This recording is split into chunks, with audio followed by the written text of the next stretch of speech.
พี่เอฟซีสาวเกตแก้วได้เห็นแล้วก็แบบใจฟูเลยเนาะเห็นบ่าวทหารสายแดนไทยกัมพูชาเพิ่นแบบว่าอยากได้หยังอยากได้อาหารการกินจากไทยแล้วทางฝั่งไทยก็แบบเอาไปบริจาคเอาไปให้ทันทีขอเพียงแต่เพิ่นมีใจอยากได้อันนั้นอันนี้เนาะพี่เอฟซีซึ่งแบบอยากได้หยังขอเพียงแต่เพิ่นเอ่ยปากเพิ่นเฮ็ดหน้าที่อยู่ที่ชายแดนไทยกัมพูชานั่นเองเนาะพี่เอฟซีเนาะ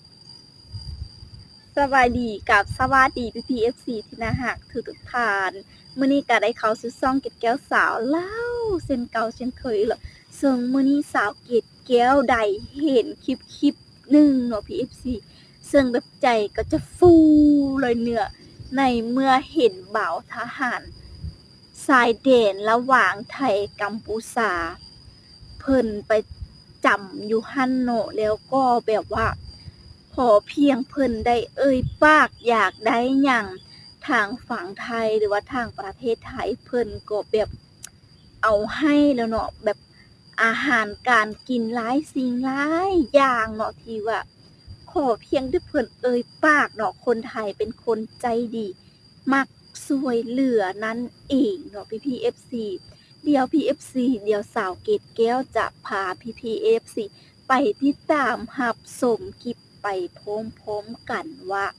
เพิ่นจะเอาหยังแน่ไปบริจาคนั่นเองหรือว่าเอาไปให้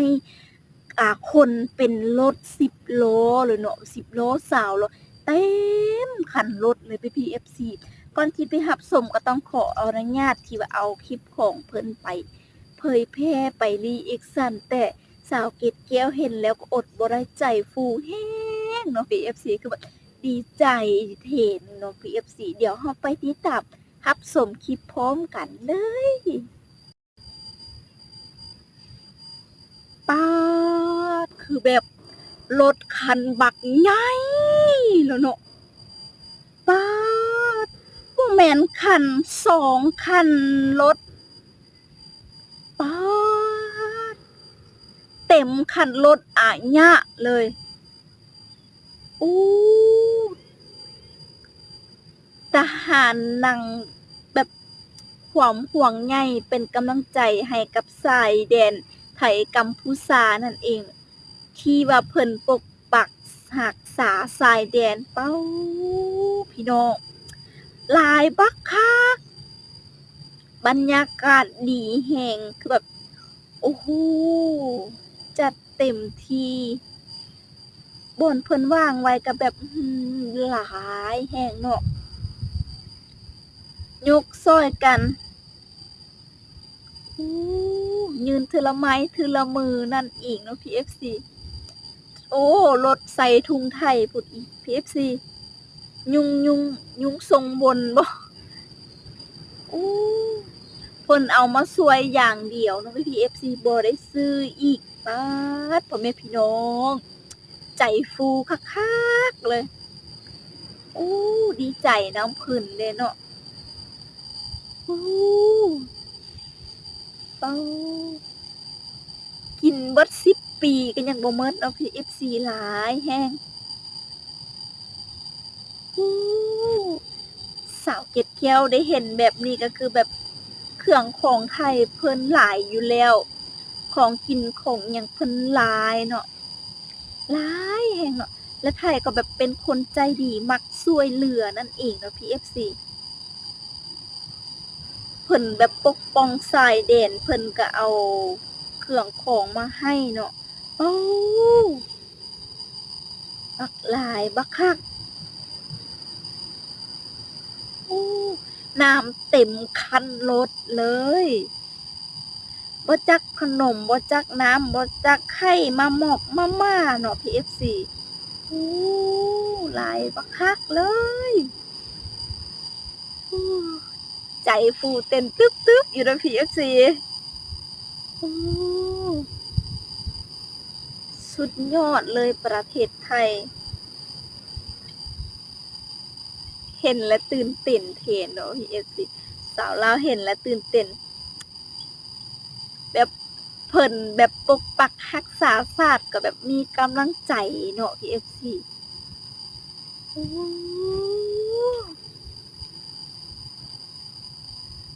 พี่ FC เห็นแล้วแบบจะดีใจแบบสาวเกตแก้วแบบ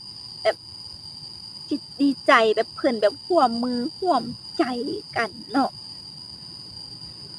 สิ่งของเพิ่นเขาเอามานี่ก็จะมาเป็นผู้ใหญ่บ้านบ่เนาะที่ว่าเพิ่นมา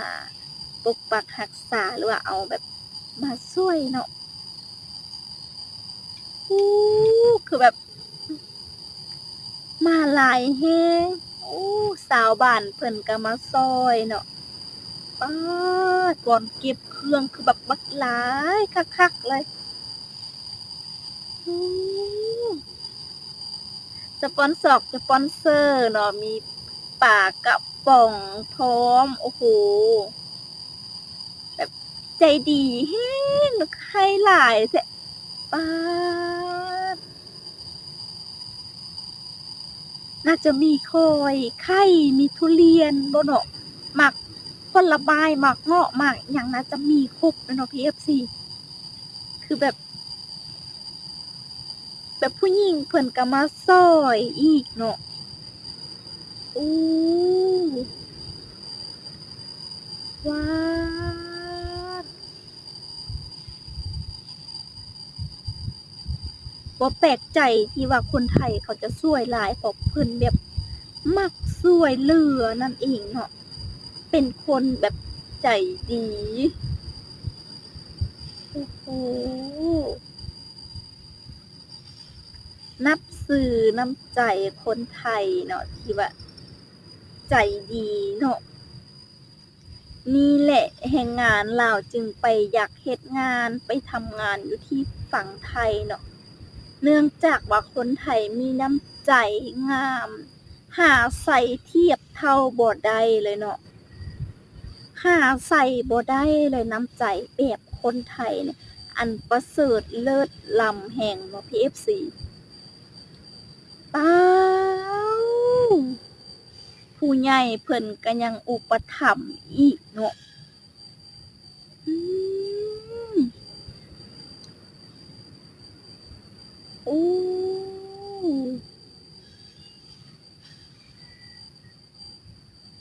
ป๊าดคือผู้บ่าวทหารเนาะที่ว่าเพิ่นอ่าระหว่างชายแดนไทยกัมพูชาโอ้โฮแบบสุดยอดเพิ่นปกปักรักษาประเทศชาติเนาะ KFC อืมเอา เพิ่นจะแจกหลายแท้เนาะ KFC หลายสุดยอดมาก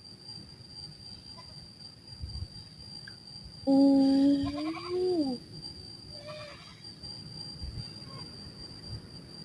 สาเหตุที่คนลาวแบบมักไปทำงานหรือว่าไปเฮ็ดงานเมืองไทยเนาะก็แบบนี้แหละเนาะ KFC คือแบบคนไทยมักช่วยเหลือโอ้โฮ